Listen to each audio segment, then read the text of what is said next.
Chris, can you top that? Can you top Pavarotti plunging himself into your dinner? I'll try.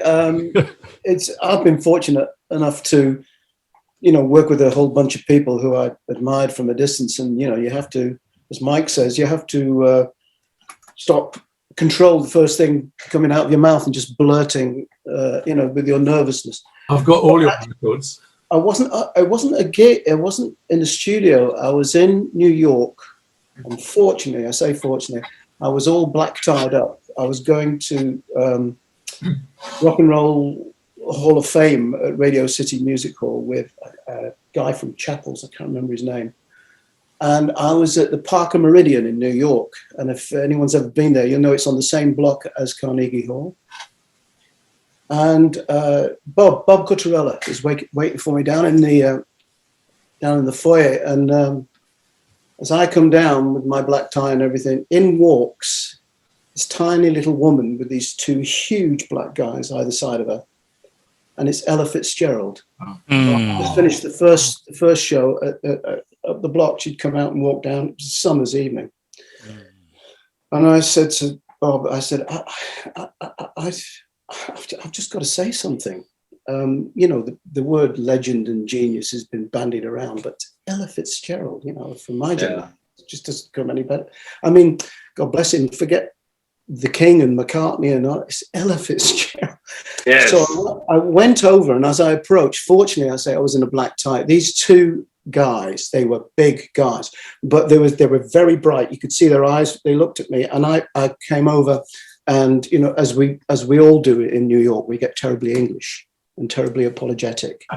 And I said, I'm so sorry to put in. It's entirely inappropriate, but I held her hand, and it was a bony old lady. It was. And I looked at her eyes were still on fire, and she said, "Hi, how?" I said, "She said, you're from England?" I said, "Yes, I'm from England." And blah blah blah blah blah blah. I just said, on behalf of all your British fans, I'd just like to say that we all think you're astonishing and wonderful, and stuff was streaming out. Like Mike says, it just comes out, And she said, and these two guys, by the way, their body language was perfect. When they saw I was English and I'm fawning, they didn't say anything. They just stood back, and their face said, "You've got 30 seconds." They didn't say anything. Their faces just said, "You got a half a minute." Great. And I'm oozing and doing all this and saying, "I want to." And she looked me in the eye and she said, "Every time we say goodbye, that's all they remember me for in the UK." And I said, "Oh no. I mean, that's your big hit, but we adore you for all the stuff, not just that." Sure. And I just got finishing that, and these black guys went, and that was like, "You're done." Yeah. And I fawned away. Fawning. But it was just I spoke to Ella Fitzgerald. I held her hand. Sorry. If people are underwhelmed with that, for me, it was just... No. Can I just say... It's amazing. Interrupted. You are so right, Chris, actually, because it is... Of course, it's a bit like fawning. Do you remember Louis Elman at CTS, who used to manage CTS? Anybody? In Wembley. Wembley, yeah. Mm-hmm. Louis, I was in the bar with him, just like I was in the bar with him one night, and he came tapped me on the shoulder behind me. He said, "Would you like to meet Fred Astaire?" I said, "You're winding me up." And he walked away, and in walked Fred Astaire into the bar. And I was just, as you said, this is the only reason I wanted to add this bit, as you just said, Chris, forget the Rolling Stones, the Beatles, the everything else. I've got Fred Astaire standing in front of me, the best damn dancer in the world. My God. Yeah. And I was a cheeky bugger, because by then producing records, doing this, that, and the other, you sort of lose your fawniness a bit. Yeah. And I just said to him, I said, the one thing I will always love about you and never forget is the way you walk. And he looked at me and said, "You want to see it?" Please. And he walked down the bar with that walk. Oh. He swiveled round and came back. He said, "Will that do?" I said, "Oh, yes, that'll do." Wow, fantastic. Fabulous. I know why he was there, actually. If that was CTS, because my dad did that album. It was Fred Astaire and Bing Crosby. Absolutely, it was. Yeah, and you're right. my dad was on that album, and I went up to one of those sessions at Chapels. I think again it was before I was in, but just to go up to, remember the old Chapels studio up above the Chapels shop on Bond Street, and it was up there. Yeah. Something I noticed when I started entering the music industry, I'd come from a more academic background where everybody was known by their surname, and suddenly it was all first names, and I loved it. It was so much more comfortable. And why am I saying? Oh. Apart from Abbey Road. Yeah. I was at a university reunion, and I happened to be talking to my ex-dean. This is the head of physical sciences, Professor Roger Blinn Stoyle, FRS. Now, thank Christ, he had no idea who I was, because he would have remembered what a shit scientist I was. But we started talking, and the conversation got on to meeting idols, and how it's not a good idea. Mm. I talked to him about this bass player called Jaco Pastorius, who I'd met when I was on tour, and I wanted to have a beer with him and chat about anything, fingering, whatever, and he just told me all about his laundry list. So, it wasn't interesting. And so I mentioned that, and this professor told me about meeting Richard Feynman. Do you know the name Richard Feynman? Yeah. And he worshipped this guy, and he wanted to talk to him about particle physics and Feynman diagrams. But Feynman is a lover of life. He loves women. He loves street parades. He played congas. So Blindstall starts talking to him, and suddenly Feynman looks to one side, puts his hand on his shoulder, and says, "Sorry, man, I've just seen this beautiful blonde." Gone. Well, it always comes down to the basics, doesn't it? Yeah. Yes. Doesn't matter how many letters you have after your name. You've just seen a beautiful blonde. Yeah. Hey, Greg, what artist was I playing on in Rome when you were producing? There was a few, wasn't there? But the one you were talking about just now, Lucio Baptisti. Lucio Baptisti, who wanted to show me around Rome. He said, "You must come and see the wall."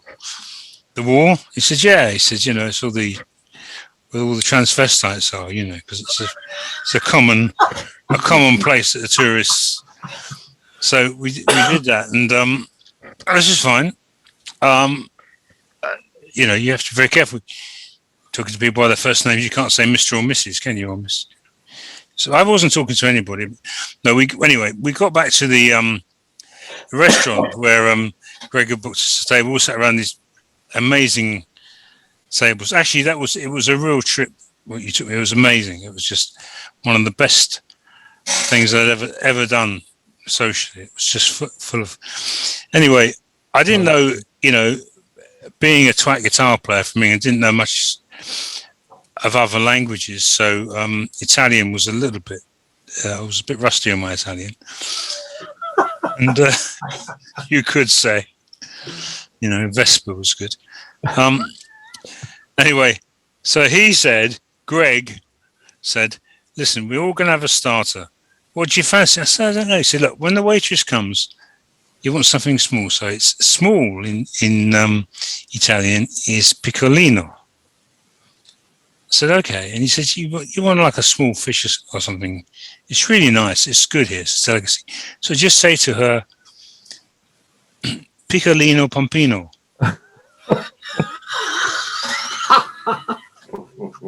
He said, and I didn't know. So that was, they're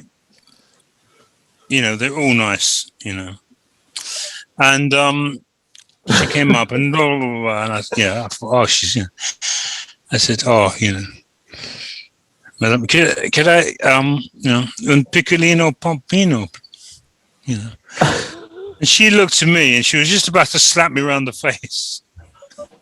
And he said, "It means blowjob."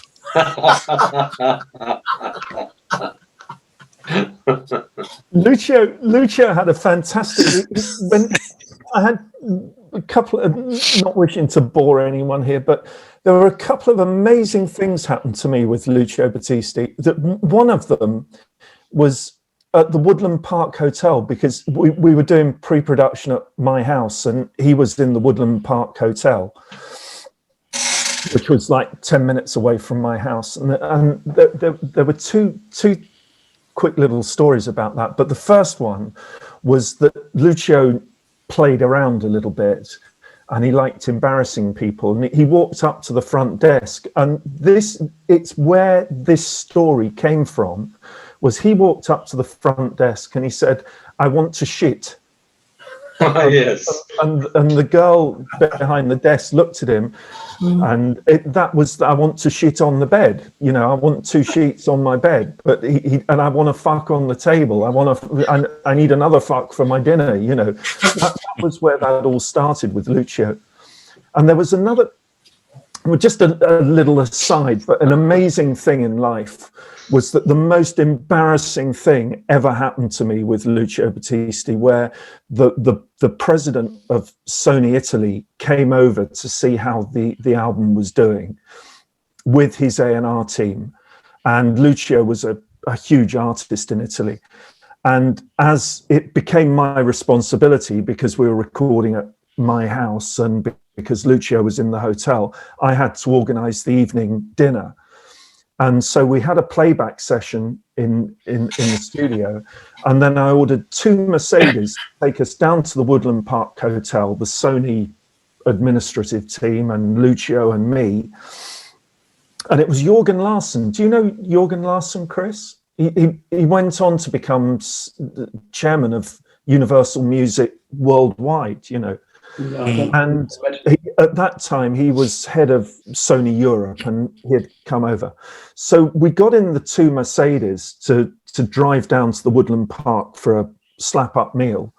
And Lucio went up to his room and got dressed, and everyone was wearing tie. When we got to the Woodland Park, the Mercedes driver said, "You know, do you want us to wait around?" And I was thinking, "God, crikey, you know, waiting time. No, we'll be about an hour and a half.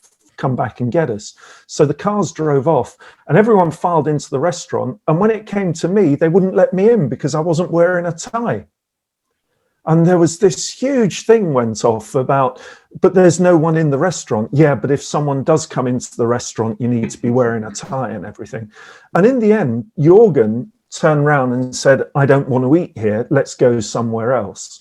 So I had to then get on the blur, and the Mercedes came skidding back into the driveway, and we went up to a Chinese restaurant up in Tolworth. And it was the most embarrassing thing of my life. And then 30 years later, 25 years later, I needed Jørgen to do something for me with another thing we were doing. And I knew him from this event.